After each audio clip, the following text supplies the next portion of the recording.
250 ml of whipping cream వేసాము. బాగా whisk చేయాలి చిక్కగా అయ్యే వరకు, లేదంటే కవ్వం తీసుకోవాలి. ఏదో ఒకటి చేస్తామంట. కండెన్స్డ్ మిల్క్ చాలా స్వీట్ చూసేద్దాం. హాఫ్ స్పూన్ లాగా. నాకు తెలిసి నీకు ఎక్కువ ఫ్లేవర్ నచ్చుతుంది అంటే వేసుకోవచ్చు ఇంకొంచెం.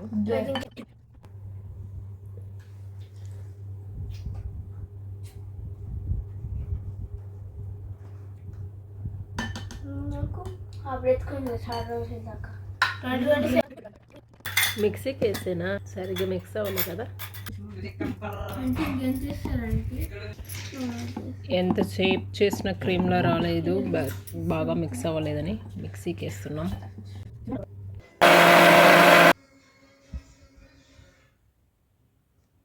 లిక్విడ్ లాగే ఉంది, సో చిక్కగా అవ్వదన్నమాట. విప్పుడు క్రీమ్ నేను కేక్ క్రీమ్ లాగా అవుతుందేమో, ఏంటబ్బా స్కిమ్ చేస్తుంటే అవ్వట్లేదు అని మిక్సీకి వేసా. సో ఇప్పుడు దీన్ని న్యాచురల్స్ బాక్స్లోకి వేసి ఇప్పుడు ఇంత వేసేసాను బాక్స్లో. ఎయిర్ బబుల్స్ లేకుండా మిక్స్ చేస్తున్నా. ఇన్కేస్ ఉన్నా ఏం కాదు, పెట్టేస్తున్నా అలాగా. డీప్ ఫ్రిడ్జ్లో పెట్టేస్తున్నా హైలో పెట్టి. వేద్గాడు ఓరియో వేస్తున్నాడు ఒక సైడ్కి. నేను మూత పెట్టి డీప్ ఫ్రిడ్జ్లో హైలో పెట్టి పెడుతున్నా, చూద్దాం.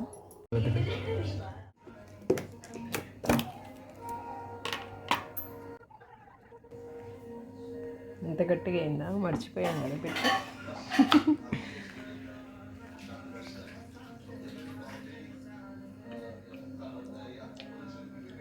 స్వీట్ తక్కువ ఉంది కదా, ఇంకొంచెం పడి ఉండేది స్వీట్.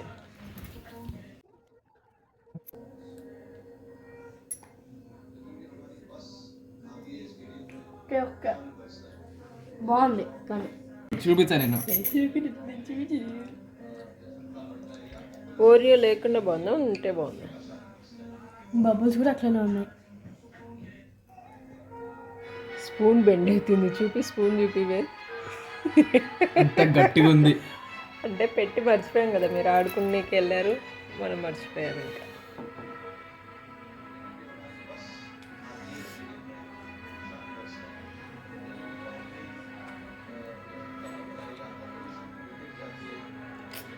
ఇది పైన చాక్లెట్ పెట్టారా? ఓరియో బిస్కెట్ పీసెస్ వేసాడు అన్నయ్య. ఇది అదే కోకోవా పౌడర్. మరి లోపల ఆ కలర్లో బయట ఈ కలర్ అంటే పైన లేయర్ వేరే అవుతుంది కదా. బాగుంది. ఓకే ఓకే అన్నావు ఇందాక.